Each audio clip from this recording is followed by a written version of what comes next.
मेरे प्यारे विद्यार्थियों, आज हम वर्क एनर्जी और पावर पर कुछ क्वेश्चंस हल करेंगे जो नीट और आईआईटी पॉइंट ऑफ व्यू से उत्तम हैं। इस प्रकार से आप विद्यार्थियों हमारे पिछले वीडियो को देखते हुए इसको भी आप देखें तो हमें उम्मीद है कि आप नंबर प्राप्त होंगे। पहला प्रश्न है, the figure shows A frictionless hemispherical bowl of radius r. A ball of mass m is pushed down the wall from a point A. It just rises up to the edge of bowl.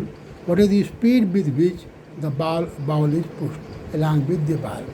चित्रानुसार देखिए, हमारा ए point है जहाँ से हमने B चार से push किया हुआ है। तो ऊर्जा के संरक्षण सिद्धांतानुसार कुल ऊर्जा ए पर बराबर हो जाएगी कुल ऊर्जा बी पर। तो कुल ऊर्जा ए पे कितनी है? 1/2 mv²। ये हमारा मास है, बाल का वेलोसिटी है, ये वेलोसिटी फेंका है।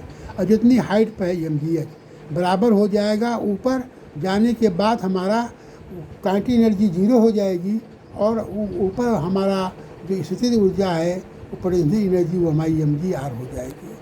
That mean 1/2 mv² equal to हो जाएगी mgr-h। इसमें implies that b² equal to 2gr-h, इसलिए v इक्वल टू हो जाएगा √2gr-h के। विद्यार्थी इसमें अगर r और h की वैल्यू और g वैल्यू दी हुई होगी तो हम v का मान निकाल सकते हैं।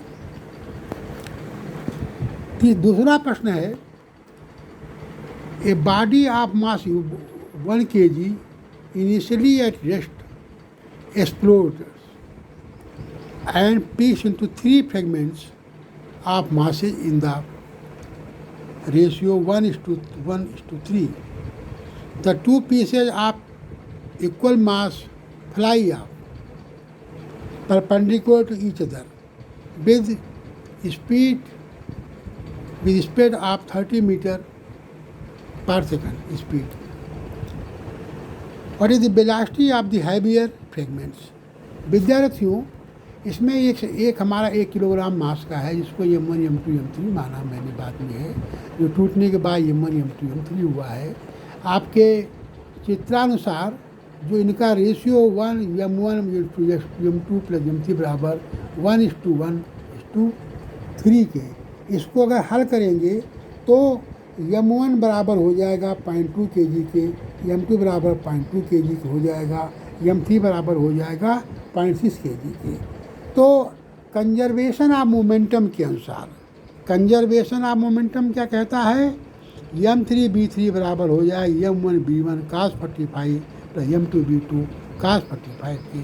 इसमें हम वैल्यू पुट करेंगे m की और cos की, तो हम देखेंगे वैल्यू हमारी आती है b3 की 14.14 मीटर पर सेकेंड की।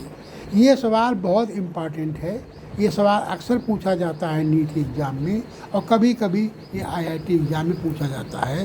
तो ऐसे प्रश्नों को आप विद्यार्थियों जरूर हल करें। तीसरा मेरा प्रश्न है आईआईटी पॉइंट ऑफ व्यू से। प्रश्न है, इन hydro electric power station the turbines are by the rushing out water from the hydrant pipes of diameter 2 meter at an average speed of 10 meter per second. The velocity of water after turbine is negligible and efficiency of dynamo is 40%. If station transmit power at 200 kilowatt, calculate the current in the transmission cable. Density of unit water equal to 10 to the power kg meter per cube के। विद्यार्थियों, इसमें एक turbine है जो कि पानी निकल रहा है, जिसमें उसका व्यास बराबर 2 मीटर के है और उसकी स्पीड हमारी जो पानी के 10 मीटर पर सेकेंड के है। जो एफिशिएंसी डायनेमो की वो 40% है और 20 के समय में ट्रांसमिट किया जा रहा है। तो हमको जो है करंट की वैल्यू निकालनी है। तो रेडियस निकालने के लिए d/2 से हमारा 1 मीटर हो जाएगा। v दे रखा है 10 मीटर पर सेकेंड के, और आपका वोल्टेज दे रखा है 200 किलोवाट के, डेंसिटी दे रखी है 10 kg मीटर पर सेकंड की। गति ऊर्जा बराबर हो जाएगा 1 into mass of flowing per second into v square. Mass निकालने के लिए पाई आर स्क्वायर एच वाला फार्मूला याद करेंगे, तो pi r square l upon t into v square.